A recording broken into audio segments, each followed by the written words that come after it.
kontrol burada. Yerin əla, mən də gəldim səndən yayına. Sonra deməsinlər ki, kameranı əlinə alan, elə verili çəkib jurnalistika ilə məşğul olur. Messi arıyor. Mən burayı kəsərsən. Konuş. Biz işte azdan çoxdan təcrübəmiz var. Məndə yox. İndi deyir, o şey deyir, səhv də olsa, indi ilk verilişimizdir, nələrsə qüsurlarımız olacaq, onları da indidən üzürü sayıb, yavaş-yavaş onları da düzəldəcəyik. Bağışlayarlar hər halda. Sadəcə bir dənə onu bilir ki, futboldan danışırıq. Reklamlar. Başladıq. Reklamlar demişlər, əzə başlasaq da bizə reklam göndərmək istəyənlər. Çətinmiş bu, nə çətinmiş? Reklamını verə bilərsiniz. Stadionda qardaş, ən çox satılan şey nədir? Simiska. Simiska şirkətlərindən mən dəstək gözləyirəm. Baxın ora, bir dənə mən baxdığım yer düzdür. Bir dənə bax, çıxı taxardım mən. Qocalmışım. Verilişlərdə asker taxardım. Həyəcanlıyam, tam danışa bilmirəm. Ona görə. Hələ zarafatlar eləyəcək, rahat olacaq. Stadionda nədən danışırlar? Stadionda futbol oynayır, belə lağlar, yox, 8 il, 10 il bir yerdə oynayan uşaqlar. Bu bizim qəşəng aşan. Bu niyə aşır ki? Hamısı da əyinlər də nazir. Həftələ nəsiniz ha balam? Yerin evinizə işiniz. Bax belə. Salam, hər kəsi salamlayırıq. İspaniyadan, Madrid şəhərindən, hazırda Xetafedən. Cəmşid, Sənan. Bugündən etibarən Stadion kanalında həm YouTube, həm TikTok, həm Instagram, hətta Facebook üzərindən sizlərlə olacaq. Maraqlı kontentlərimiz olacaq, maraqlı videolarımız olacaq. Əsasən futboldan danışırıq. Uşaq futbolu bura daxildir, ölkə çempionatımız daxildir, Türkiyə Süper Liqası, La Liqası sözsüz ki və dünya futbolu. Bir sözdən futboldan danışacağıq. Gəlirik. Hazırsınızsa başlayırıq. İlk verilişimizi elə istədik ki, uşaq futbolundan başlayaq. Uşaq futbolundan biraz danışaq. Təbii ki, uşaq futbolundan danışmamızın səbəbi var, onu indi izah eləyəcəm. Niyə uşaq futbolundan başlayırıq? Azərbaycandakı uşaq futbolunun İspaniyadakı uşaq futbolu arasındakı fərqlər, inkişafda hansımız, niyə bu qədər geridəyik, bu məsələlərə biraz aydınlıq gətirməyə çalışacağıq. Buradan da başlanmamızın əsas səbəbi futbol ictimaiyyətində olanlar bilirlər, bilməyənlər də məlumat verək. Turan Qasımlı, inanıram ki, yaxın 2-3 il ərzində bu adı daha çox eşidəcəyik. Harada eşidəcəyik, böyük ehtimalle La Ligada profesional komandaların birində görəcəyik. Turan Qasımlı hazırda Rayo Vallecano'nun aşağı yaş liqasında oynayan bir Azərbaycanlı futbolçumuzdur və Cəmşid bəy də onun atasıdır. İndi mən çox sözü uzatmadan Cəmşid bəyə sözü atıram, topa atıram daha doğrusu. Pası qəbul etsin, öz haqqında bir qısa məlumat versin. Mən Cəmşid Qasımov, Azərbaycanlıyam. 11 il İspaniyada yaşayıram. Oğlum Turan Qasımlı, az çox hər kəs tanıyır. Rayo Vallecano'nun aşağı yaş qruplarında oynayır. Aşağı yuxarı 8 il, 9 ildir uşaq futbolunun içindəyəm. Həm izləyərək, həm baxaraq, həm bütün məşqləri izləyərək və edindiyim təcrübələri istəyirəm ki, bu günləri bizi izləyəcək, gələcəkdə izləyəcək olan insanlarla paylaşaq. Xüsusən də mən burada sözü kəsirəm, üzr istəyirəm. Bir valideyn kimi məncə sənin burada gördüyün işlər o, bəli, İspaniya Futbol Akademiyaları, məktəbləri ayrı. Mən istərdim ki, sən elə bu gələcək proqramlarımızda da var, elə bir balaca da indidən də məlumat versən yaxşı olar. Bir valideyn kimi də, yəni, çünki valideynlərin də uşağın futbolçu kimi yetişməsində çox böyük rolu var. O təcrübələrindən də biraz bölüşərsən. İndi yox, sonraki mərhələ. Çünki bu verilişi sırf istəyib bir balaca danışdırmaq sənin eləyər, bir balaca da informasiya, ona görə çox aşağı eləməyəcək. Nə, olar. Birbaşa son eləmək istəyirəm. İndi uzun illərdir dediyin kimi, yəni bu İspaniyada uşaq futbolunun içindəsən. Yəni, həm Malagadan başlayan bu yol, gəlib hər ki, Rayo Vallecano'da dayanıb, inşallah bu gedəcək sözsüz ki, qabağa. Yəni 3 dənə fərqli akademiya görmüsən. Yəni Malaga, Xetafe və Rayo Vallecano. Birbaşa da suala keçmək istəyirəm ki, Azərbaycandakı uşaq futbolu ilə İspaniyadakı uşaq futbolunun başlıca fərqi nədir? Yəni ən böyük fərq burada nədədir? Başlıca fərq demək, bir fərq yoxdur. Başlıca fərq tam olaraq, başlıq olaraq deyilməli, bu fərqdir, amma çox fərq var. Yəni, say bitməz fərqləri. Ümumiyyətlə, birinci mən Malaga Akademiyasından başlayaraq, sonra gəlmişəm Xetafe Akademiyasına, Rayo Vallecano Akademiyasına. Bunların özlərində də xırda-xırda fərqlər var, amma genel ümumi bir proqramları var, ümumi bir irəliləyişləri var. Birinci, uşağın üzərinə mental. Uşağı mental olaraq sakit yetişdirirlər. Bu əsas şərt. Uşaq heç bir halda heç bir şeyə həyəcanlanmır, səhv elədiyinə görə utanmır, səhv elədiyinə görə peşman olmur, səhv edə öyrənəcək. İkinci, əsas fərq də protokoldan çıxırlar. Biz bu protokoldan çıxmalıyıq. Məsəl üçün, hər şeyi rəhbərliyə protokol şəklində yazıb verilir ki, biz bunu elədik, bunu elədik, bunu elədik. Bu ofis deyil, bu şey deyil. Yəni burada yoxdur, İspaniyada yoxdur. İspaniyada kesinlikle o yoxdur. Hər bir məşqçiyə verirlər seçim. Bu sənin uşaqlarında bizə nəticə, resultat. Sadəcə zaten koordinatorlar var. Onlar nəzarət edirlər. Kimin işi nə gedir, kimin işi nə gedir. Resultatlara baxırlar. Yaxşı aylıq, illik, 6 aylıq, 3 aylıq toplantılarda öz təcrübələrini paylaşırlar və səhvləri düzəlir. Tutaq ki, deyək ki, harda düzgün eləməyiblər, onlar düzəlir. Dediyim kimi, yəni protokoldan kənar, rahat. Müəllimlər özü də rahat özünü hiss edir. Ay mən işdən çıxaram, ay mən şey deyirəm. Bunlar yoxdur, bu baskı yoxdur. Uşaqların... Belə başa düşdüm ki, komanda şəklində iş, burada komanda şəklində bir iş var ortada. O komanda şəklində işin üstündə qurulub hər şey və elə də rahat mühit var. Rahat mühit. Sonra dediyim kimi uşaqlar başlayanda, ümumiyyətlə uşaqlar başlayanda birinci rahatlığı öyrədirlər. Sonra, yəni fizik, bunlar qalır çox sonraki işlərdir. Ondan sonra uşağa düzgün pas atmağı öyrədirlər. Düzgün pas, kontrol, pas, kontrol. Bu illər çəkir. Uşağa düzgün pas kontrolu. Yəni ən yaxşı oyuncular nədir? Topu təkdə kontrol edənlərdir. Bu yəni bütün starlarda, star olması üçün başlıca səbəblərdən biri də top kontroludur. Bazı biliklərini erkən yaşlarda aşılayırlar. Aşılayırlar. Yetənək öz yerində. Yetənək öz yerində. Bəzi şeylər yetənəkdən kənar vərdişdir. Aydın. Kontroldur, pası, meydanı görməkdir. Bunları öyrədilər. Fizik ancaq 14 yaşdan sonra başlayır. Fiziki güc, fiziki yükləmə. Yəni, yenə deyirəm, mən səhv eləmirəmsə bunu bir videoda da demişdim. Bir-iki akademiyanı izləmişdim Azərbaycanda. Uşaqların mən neçə tur qaçırdılar. Halbuki şey olaraq burada mən həmişə görmüşdüm, uşaq səhv pas atanda cəza usulu olaraq stadionu bir qrup qaçırdı. Burada.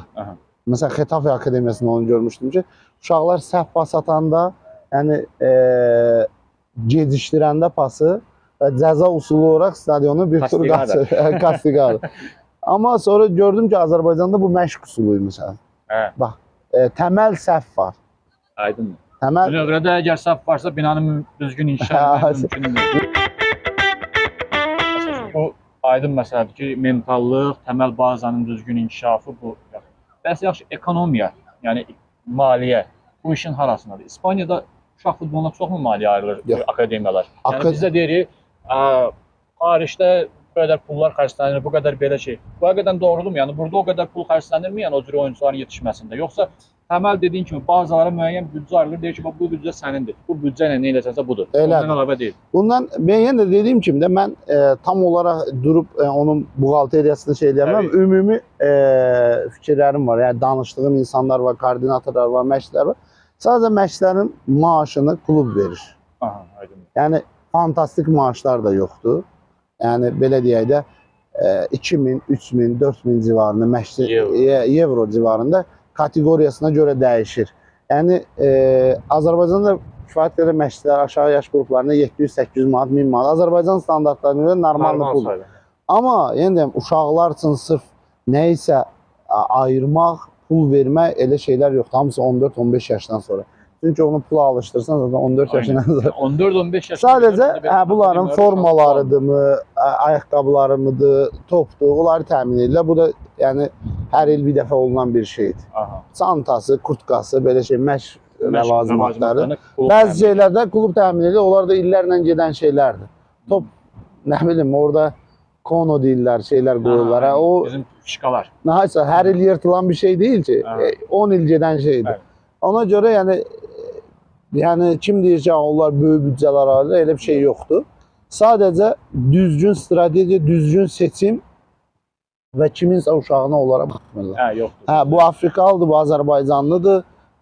Mən həmişə demişəm, Xetafe Akademiyasında 2 il gözümün şahidi olmuşam.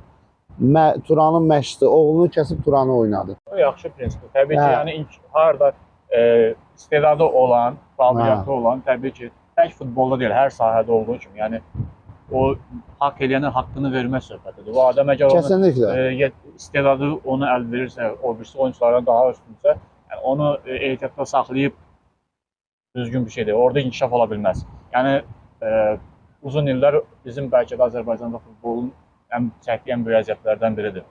İstedadı olub neçə futbolcu tanıyırıq ki, yəni lazımi dəyər verilmədiyinə görə futbolu buraxıb başqa sahələrə yönəliblər.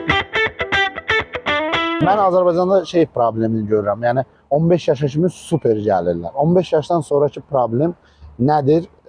Tutaq ki, artıq bu uşaq böyüyür. Uşaq böyüdükdən sonra uzaq məsafələrə, məşqlərə getməlidir. Uzaq məsafəli maçlara getməlidir və tutaq ki, deyək ki, valideyn onu maliyyələşdirmir, klub da maliyyələşdirmir. Orada problem deyil. Problem orada yaranır. Ondan sonra əsgərlik məsələsi ən böyük problemlərdən biridir. Məsələn, əslində yaxşı şey toxundu. Hətta səhv eləmirəmsə verilişlərdən birində Vaqif Cavodov da bu haqqında danışmışdı. Yəni bizdə əsgərlik ümumi 18 yaşına çatdı. Əgər ali təhsil almırsa uşaq, yəni futbolçu gedir də, yəni. Mütləq, hə. Universitetə girməli ki, futbolun davam etdirsin. Hə, məsələn, idman akademiyasına çoxsu daxil idman akademiyasına da yenə də amma sonunda idman akademiyasını bitirdikdən sonra ən az 1 illik bir şey var. Əvvəl səhv indi də var. Birinci lig mərkəzi orada idman klubu var idi. Var idi əvvəllər. İndi də deyəsən futbolçular çoxsan ora gedirdi, keçirirlər o komandaya. O əsgərlik müddətlərini orada oynayırdılar, sonra çıxırlar. Yəni bizdə belə deyək də bu qanunla hamı gedirsə əsgəriyə olmazmı ki? Yəni bu təklif kimi deyək də belə. Mərkəzi orada idman klubu kimi, yəni bir komandaya maksimum belə də 23 oyunçu sıxışdıra bilərsən. Yəni təbii ki, orada hamısı əsgərlik yaşında olan oyuncular da deyil, əlavə oyuncular. Yəni belə bir sistem olar ki, formalaşdırılsın ki, sırf yəni xüsusi bir talantı olan deyək, futbolçu lisenziyası olan bu uşaqlar yəni əsgərlik müddətini orada keçirsinlər. Yəni belə deyək. Və yaxud da dünyanın sonu deyil ki, yəni nə qədər Azərbaycanlı əsgərlik yaşına çatmış futbolçu var ki, 100 dənədir, 200 dənə yoxdur. Əgər belədirsə, belə deyək də, o söhbəti yox, əlbəttə. Yəni o 17-18 yaşa gələn Azərbaycandan heç yəni 15-16 dənə futbolçu çıxır da. Yəni onu güzəşt eləmək olmazmı ki, yəni? Təbii ki. Bu da Medunus Tibb Universitetini qutaranlar gedir əsgərlikdə tutaq ki, həkim kimi tibb məntəqəsində işləyir qardaş və yaxud da hərbi hospitalda çalışırlar o əsgərlər müddətində. Yəni bu adam o oxuduğu müddətdə təhsilə ayırdığı pul belə də batmır. İndi bir fikirləşək ki, bu Azərbaycanın bir valideyn uşağına futbolçu kimi yetişməsində neçə illər pul xərcləyir. Gəlir əsgərlik yaşında bu uşaq gedir, deyək ki, hər hansı bir yerdə hərbi xidmətini keçir, futboldan uzaq, 1 il 6 ay, yəni o məşq itirir. Geri qaydanda da 1 il ayağına deyək top dəyməmiş adam, 1 il yarım ayağına top dəyməmiş adamın yenidən futbolun içinə qayıtması, yəni çox itirir. Özü də o yaşda, yəni 17-18 yaşında. Ən gözəl yaşdır, yəni futbol üçün ən olumlu yaşdır, inkişafın tamamlamış, fiziki gücünü tamamlamış, fiziki formalaşmış hər şeylə. Əsas o yaşda çıxır gedir əsgər. Yəni Xetafe belə deyək, Sumqayıt boyda şəhərdir, Sumqayıt boyda şəhərdir deyək. Bu sahadan ən azından 300-400 dənə görə bilərsən. Rahat, Xetafenin içində, rahat. Hər məhəllədə, bu boyda olmasa bunun balacası var, buna uygunu var, hamısının işığı var, yaya görə ayrılıb, hamısının işıq sistemləri var. Və uşaqlar orada, heç orada ömür boyu bir komanda oynamır.